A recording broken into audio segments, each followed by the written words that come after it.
Welcome back. M&A activity surging leading up to and throughout the presidential election. One of the proposed mergers that gained the most attention was the AT&T-Time Warner deal. Donald Trump, on the campaign trail, vowed to block the deal, said it's too big and too dominant. Joining us right now is the CEO and co-founder of Activate, one of the foremost experts on technology and telecom today. Michael Wolff is here. Michael, good to see you. Great to be here. Thank you so much for joining us. What about that? Donald Trump says he's going to kill this deal. What do you see? There's a lot of reasons why this deal should go through. I mean, first of all, the $35 cable package with 100 channels that they've said that they're going to launch, by the way, including internet access on your phone, that's a populist package. That makes a lot of sense for a lot of consumers.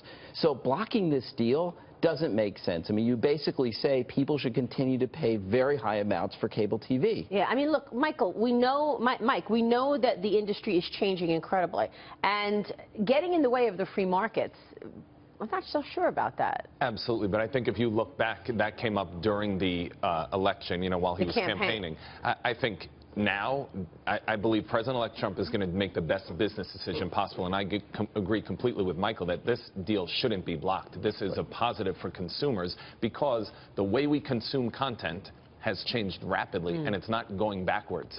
That's the way of the future. So this deal makes sense, and I can't see him blocking it. And it also makes sense from an infrastructure perspective. If they're going to offer this package via 5G, that means that AT&T is going to have to build out a massive amount of infrastructure, which is going to mean new towers and new jobs. Yeah. Let me ask you, because the way that people are consuming media right now, you've been working on, you have a big report that you've just done. You're tracking trends in the technology and media industry, and you put together a detailed review of the landscape for 2017. Talk to us about how you see media telecom changing in the next year or 3 years. Right. First of all, we don't see huge amounts of cord cutting. There's a lot of people that will continue. They get a huge amount of value out of cable TV, including watching this show. Second of all, the services that people are getting, like Netflix, in the next couple of years, they're going to have more than one of those services. The average American will probably have about 2 of them. They'll have Netflix and something else. Netflix and Hulu, Netflix and Amazon Prime. They'll pay for everything. They'll pay for everything. And the third thing is that we are likely to see people getting more television over the internet, but it's going to come from the same people. It's going to come from DirecTV, which is going to offer this DirecTV Now package. It's going to come from Charter and all of the other major cable operators. It's not going to come from people like Sony, who they're going to be dead in the water with their own services. So you're not worried that millennials are not buying televisions? Most college students don't buy TVs. You know, it's interesting. Our research shows that pretty much a large percentage of them are sharing passwords with their parents. Yep, we heard that too. And most of them, if they didn't get the password for free, 80% of them would pay for it themselves.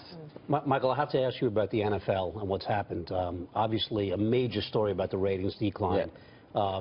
We're going to now know whether or not the election had a major impact. What are your thoughts about what's been happening? I believe that the election has had a major impact. I also think that some of this comes down to there's a lot of football on television right now. Too much product. I mean, there's television on across the board on too many networks. And the third thing is you've almost got to look at these weren't the best games. And television is not going to go. Television is America's favorite habit, and it's not going to go away. And Americans continue to watch, on average, 30 hours a week of television. In a lot of cases, they're losing sleep. Football is the thing that they want to watch. Yeah, and do you think, like, an Amazon is going to be there to bid for Sunday Night Football, Monday Night Football, when the deals expire in, what is it, 18, I think? End of 18, beginning of 19, those are years to watch what's going to happen with sports rights, because a lot of them come up for renewal. Yes, I believe that we're going to see some bids, because those networks and those over-the-top services, they're going to have a lot of money. They're going to have a lot more subscribers, and they're going to need sports in order to continue to get subscriptions. Before we go, real quick, I love this prediction that you have. By 2020, gaming time will more than double, fueled by esports.